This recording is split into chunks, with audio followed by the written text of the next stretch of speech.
sa Double B! Nasa linya natin si Robin Ignacio, Assistant Vice President for Traffic Operations ng NLEX Corporation. Binuksan na raw lahat ng lane ng NLEX Yes. mula kanina madaling araw. Ay, salamat naman. Robin, magandang umaga. Si Joel Suweng ito. Good morning, Sir Robin. Good morning, Ma'am Reng, Sir Joel. Good morning po. Una sa lahat, siguro pasalamatan din natin ng NLEX Yes, oo Suweng naman. dahil hindi na sila naningil. Ano? Pinaunlakan nila yung pakiusap ng DOTR DOTR. Secretary na si Vince Dizon at ilang araw din kayo hindi nakapaningil doon, Robin? Mula lang po nung Monday, sir, ng tanghali, sir. Monday na At tanghali. tuloy pa po hanggang ngayon. Inaantay lang po yung development hanggang ngayon. Okay. Kahit bukas na yung 4 na lanes, Sir Robin, tuloy pa rin yung libreng toll dyan sa bahagi na affected dati ng pagkasira ng bridge.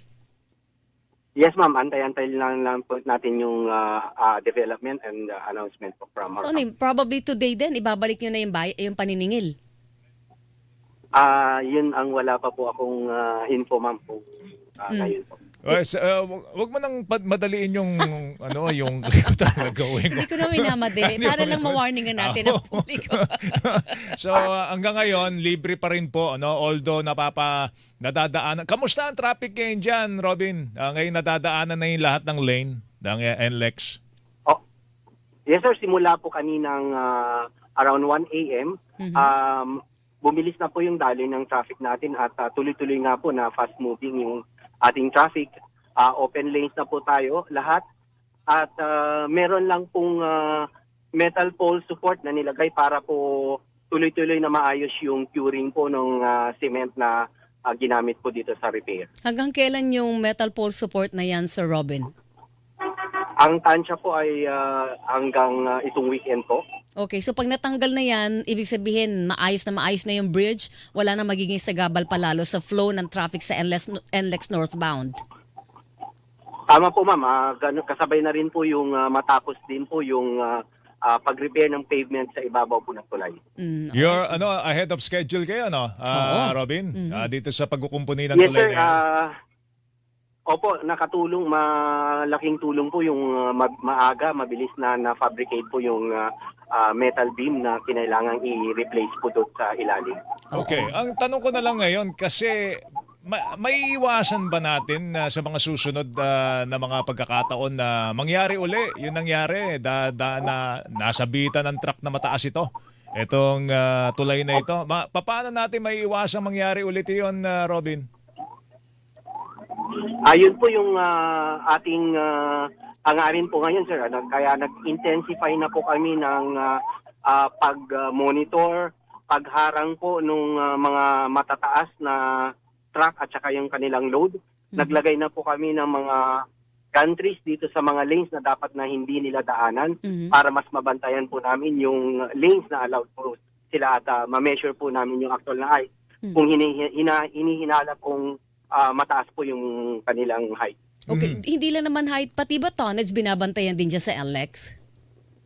Yes, ma'am. Pinapatupad pa po natin yung anti-overloading program po natin na hanggang 13.5 tons per axle lang po yung bigat ng bawat axle po ng mga sasakyan. Okay, 4.27 meters ang tamang sukat ba ng mga dadaan dyan? Pagka lumampas doon, padadaanin pa ba ng NLEX yan o pasisisirin na natin sa ilog? Yung mga truck na yan.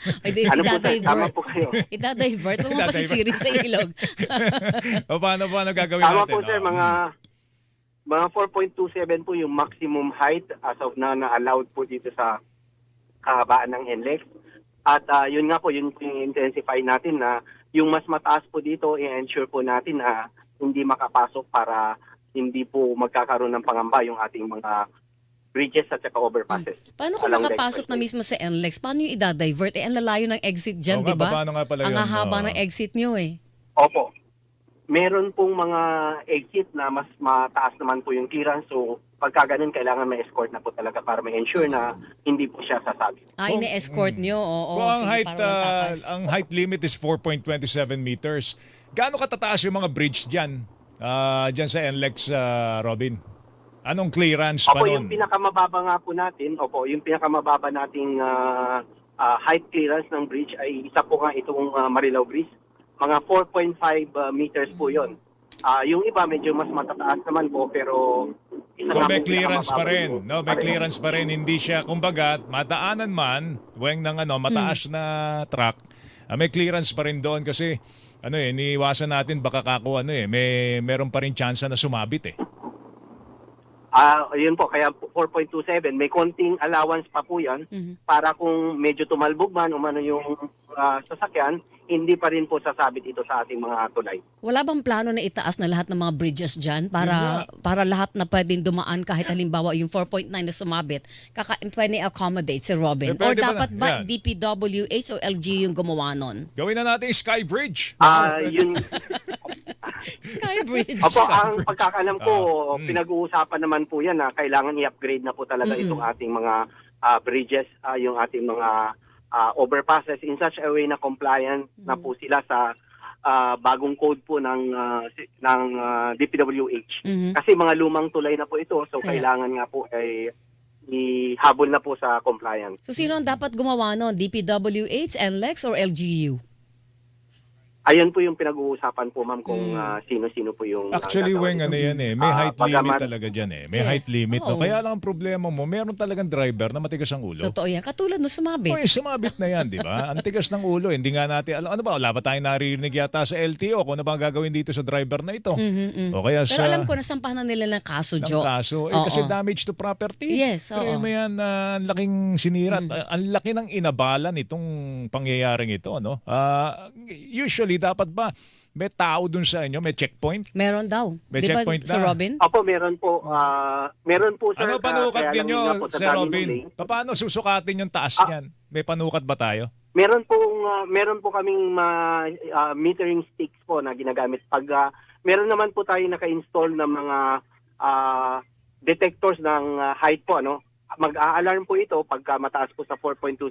Ayun. So ang gagawin ng mga tauhan po namin, ipo-pull over, pa-flag down at i-measure, kukunin po yung actual height po.